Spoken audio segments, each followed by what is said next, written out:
கந்தா போற்றி, கடம்பா போற்றி, கதிர்வேலா போற்றி, ஆறுபடை வீடு கொண்ட முருகா போற்றி. என் செல்ல பிள்ளையே, உனக்கு ஒரு ஆபத்து வந்து கொண்டு இருக்கிறது. அது குறிப்பிட்டுதான் ஒரு நபரால், என் பிள்ளை நீ உஷாராக இருக்க வேண்டிய நேரம், உனக்கு எச்சரிக்கை கொடுக்கத்தான் உன் அப்பன் இன்று வந்திருக்கிறேன். என் தங்க பிள்ளையே, உனக்கு இது போன்ற ஆபத்தை உருவாக்க வந்து கொண்டு இருப்பவர் யார் என்று உன் அப்பன் நான் தெளிவாக சொல்லிவிடுகிறேன். என் பிள்ளை அலட்சியமாக நினைத்து கொண்டு அப்பன் சொல்வது யார் என்று தெரியாமல் நீ அவரிடத்திலே சென்று சிக்கிக்கொள்ளாதே. என் குழந்தை, உன் வாழ்க்கையில் நடந்து கொண்டு இருக்கின்ற ஒவ்வொரு பிரச்சனைகளுக்கும் காரணம் யார் என்று தெரியாமல் நீ தவித்து நின்று கொண்டு இருக்கிறாய் அல்லவா? இந்த நேரத்தில் உன் வாழ்க்கையில் இந்த ஒரு நபரால் உனக்கு பிரச்சனை வந்து கொண்டு இருக்கிறது. ஒவ்வொரு பிரச்சனைகளுக்கும் காரணம் யார் என்று தெரியாமல் நீ தவித்து நின்று கொண்டு இருக்கிறாய் அல்லவா? இந்த நேரத்தில் உன் வாழ்க்கையில் இந்த ஒரு நபரால் உனக்கு பிரச்சனை வந்து கொண்டு இருக்கின்றது. அதனை உன் அப்பன் நான் கண்டு கொண்டேன். அவர் எங்கே தொலை தூரத்தில் இருந்து கொண்டு இருக்கிறார்கள் என்று நினைத்து கொள்ள வேண்டாம். உனக்கு ஆபத்தை விளைவிக்க கூடியவர் உனக்கு மிக நெருக்கமானவர், மிகவும் அருகில் இருந்து கொண்டு இருக்கின்றார்கள். என் பிள்ளை, அந்த நேரத்தில் அந்த நபரை உன் அப்பன் இன்று அடையாளம் காட்டியவுடன் நீ உன் வாழ்க்கையில் உடனடியாக செய்ய வேண்டிய காரியம் ஒன்று மிச்சம் இருக்கும். அது என்னவென்று உன் அப்பன் உனக்கு சொல்லித் தருகிறேன். என் பிள்ளை, எத்தனையோ பிரச்சனைகளை சந்தித்த உனக்கு இதுவெல்லாம் ஒன்றும் பெரிய விஷயம் கிடையாது. இவர்கள் எல்லாம் தூசி போல தட்டிவிட்டு செல்வதற்கு உனக்கு நேரமாகாது. ஆனாலும் நான் உனக்கு இவரை அடையாளம் காட்டி தருவது ஒரு காரணம் இருக்கிறது. நீ எப்பேற்பட்ட ஒரு மனிதரோடு இத்தனை காலம் பழக்கம் வைத்து கொண்டு இருக்கின்றாய் என்பதை நீ தெரிந்து கொள்ள வேண்டும்.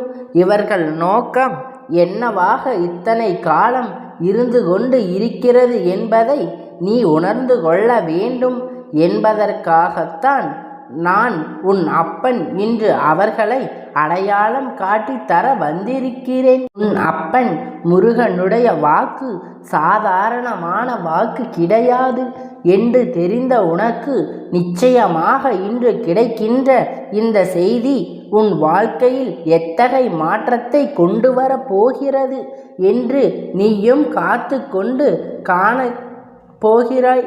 என் செல்லமே, இத்தனை நாளும் இவர்களை நம்பினேன், என்னவெல்லாம் செய்து கொண்டிருந்தாய் என்று சற்று சிந்தித்து பார்க்க வேண்டும். அப்பா சொல்லிவிட்ட பிறகு அதை நீ நிச்சயமாக உணர்ந்து கொள்வாய். என் பிள்ளை, அப்பன் தருகின்ற இந்த வாக்கில் இருந்து நீ உன் வாழ்க்கையில் சில நல்ல விஷயங்களை பெற்று கொள்ள வேண்டும். அதாவது தீயதை ஒழித்து நல்லதை பெற்றது போல உன் வாழ்க்கையில் உன்னை சுற்றி வந்து கொண்டு இருந்த இந்த நபரை ஒழித்துவிட்டு உன் வாழ்க்கையில் நல்ல மனிதர்களை நீ சேர்த்து கொள்ள வேண்டும்.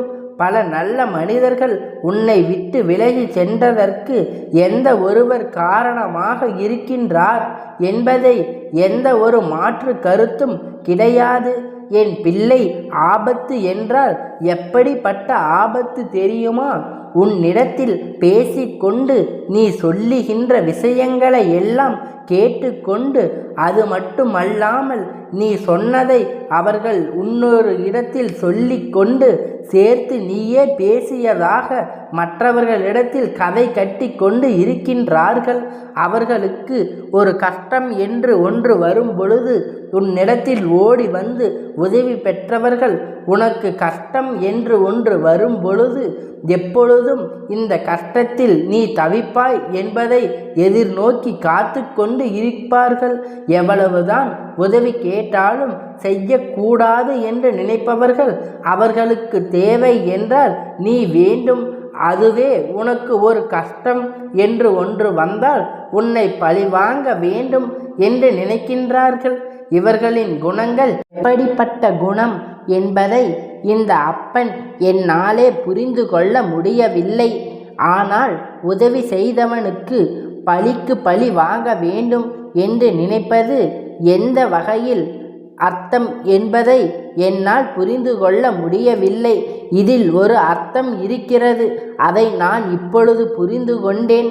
அது என்ன தெரியுமா? ஒருவன் நன்றாக இருக்கின்றான் என்றால் அடுத்தவர்களுக்கு உதவியினை நிச்சயமாக செய்ய வேண்டும் என்று இங்கு நீதியாகிவிட்டது. அதே நேரத்தில் அவனுக்கு ஏதாவது ஒரு கஷ்டம் ஒன்று வந்தால் அவர்கள் யாரும் எதுவும் செய்து முன்வர மாட்டார்கள். அவர்களுக்கு நிலை என்னவாக இருந்தாலும் அதை இங்கு யாரும் கண்டுகொள்வதில்லை. நேற்று நன்றாக இன்று போல் இந்த மனிதர்களுக்கு நேர்மை இல்லை.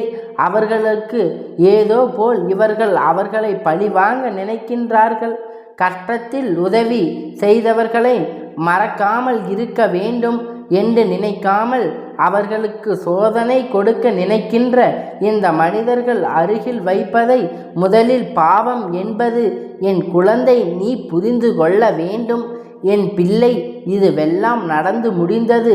எல்லாம் முடிந்தவுடன் நீ இனி உன் வாழ்க்கை என்ன நடக்கின்றது, எதனால் நடக்கின்றது, யாரால் என்பதனை எல்லாம் நீ தெளிவாக தெரிந்து கொள்ள வேண்டும். எல்லா கஷ்டத்தை பார்த்துவிட்டு உனக்கு இது ஒன்றும் பெரிய கஷ்டம் இல்லை என்று அப்பன் சொல்வதற்கு ஒரு காரணம் இருக்கிறது. ஏனென்றால் நீ அனுபவித்த ஒவ்வொரு சோதனைகளும், நீ அனுபவித்த ஒவ்வொரு வேதனைகளும் உனக்கு கொடுத்தது ஒவ்வொன்றுக்கும் மீண்டும் அதிலிருந்து எழுந்துவிட முடியாதபடிக்கு உனக்கு நடந்தியது.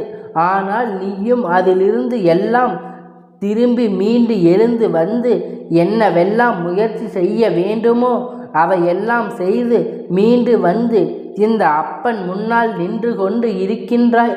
அப்படி இருக்கும் பொழுது உன் அப்பன் உன் வாழ்க்கையை எவ்வளவு தெளிவாக வளர்க்க நினைத்து விட்டேன்.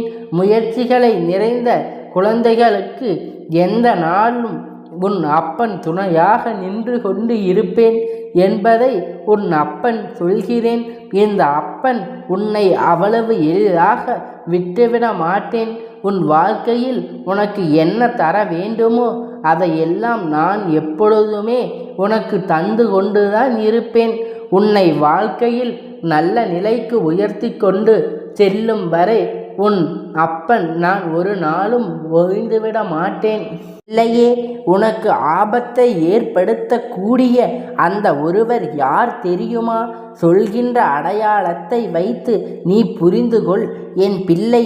அது உன் வாழ்க்கையில் உன் இல்லத்திற்கு மிக அருகில் இருக்கின்ற ஒரு பெண். எல்லா விஷயங்களையும் உன் குடும்பத்தில் நடப்பதை எல்லாம் சரியாக தெரிந்து கொண்டு மற்றவர்களிடத்தில் சொல்லி அங்கே சிரித்து கொண்டு இருக்கின்றார்கள். வாழ்க்கையில் நடக்கின்ற எல்லா விஷயங்களையும் எல்லோரிடத்திலும் பகிர்ந்து கொள்ள வேண்டும் என்பது கட்டாயம் கிடையாது. ஆனால் நீயோ மன பாரத்தை இறக்க வேண்டும் என்று மனதில் இருக்கின்ற எண்ணங்கள் குறைய வேண்டும் என்பதற்கு எல்லாவற்றையும் மற்றவர்களிடத்தில் சொல்லி விடுகின்றாய். அவர்களும் அதுதான் பொழுதுபோக்கு, எல்லோரிடத்திலும் அதை சொல்லிவிட்டு மன மகிழ்ச்சி அடைய வேண்டும் என்று நினைக்கின்றார்கள். அவர்களோடு இன்னமும் 2 பேர் பேச வேண்டும் என்றால் இது போன்ற கதைகள் கொண்டு சேர்த்தால்தான் அவர்கள் இவற்றை சேர்த்து கொள்வார்கள். அதனால் அடுத்தவர்களிடத்தில் கதைகளை தங்களுக்கு வடிவமாக்கி கொண்டு அவர்களிடத்தில் கூறிக்கொண்டு இருக்கின்றார்கள். அவர்களுக்கு வேடிக்கையாக இருப்பது உன்னுடைய கதையாக இருக்கின்றது என்று என் பிள்ளை இது போன்ற தவறுகளை ஒரு நாளும் செய்யாது. அதே நேரத்தில் மற்றவர்கள் முன்னிலையில் இது போன்ற உன்னை அவமானப்படுத்துகின்றவர்களிடத்தில் பழக்க வழக்கங்களை குறைத்து கொள்வது மிகவும் நல்லது. அதே நேரத்தில் உன்னுடைய வாழ்க்கையில் தேவையில்லாத விஷயங்களில் இருக்கக்கூடாது. இவர்களுக்கு எந்த அதிகாரத்தையும் நீ உன் வாழ்க்கையில் கொடுத்து விடக்கூடாது. அக்கம் பக்கத்தில் உள்ளவர்கள் என்றால் அவர்களை இருக்க வேண்டிய இடத்தில் நீ இருக்க வைக்க வேண்டும். என் குழந்தை, அப்பன் உனக்கு இன்று சொன்ன இந்த வாக்கில் இருந்து நீ தெரிந்து கொள்ள வேண்டிய ஒரு விஷயம் என்ன தெரியுமா? ஒரு நாள் தன்னுடைய வாழ்க்கையில் மூன்றாவது ஒரு நபருடைய தலையீடு, அதாவது வாழ்க்கையில் நடக்கின்ற ரகசியங்களை மூன்றாவது ஒரு நபரிடம் நிச்சயமாக தெரிந்து கொள்ளக்கூடாது. ஒரு வார்த்தையில் சொல்லிவிட்டாய் என்றாலே உன் வாழ்க்கை ரகசியம் உடைந்து விட்டது என்பதை புரிந்து கொள்ள வேண்டும். அதனால் எல்லா சூழ்நிலையிலும் இது போன்ற மனிதர்களிடத்தில் இருந்து நீ எப்பொழுதும் கவனமாக இருக்க வேண்டும். அப்பன் வாழ்க்கையில் நிச்சயமாக உனக்கு நல்ல ஒளி ஏற்றும் என்பதை, எந்த சூழ்நிலையிலும் நிச்சயமாக உனக்கு நல்ல ஒளியை, இந்த அப்பன் நல்ல மகிழ்ச்சியையும் சந்தோஷத்தையும் உனக்கு தருவேன். அப்பன் சொல்வதை கேட்டு அருகில் இருக்கின்ற இந்த பெண்மணியை சற்று கவனமாக ஆபத்தை நீ நெருங்க விட்டு விடாதே. என் தங்கமே, இந்த அப்பனுடைய ஆசீர்வாதம் உனக்கு என்றென்றைக்கும் முழுமையாக கிடைத்து கொண்டே இருக்கும்.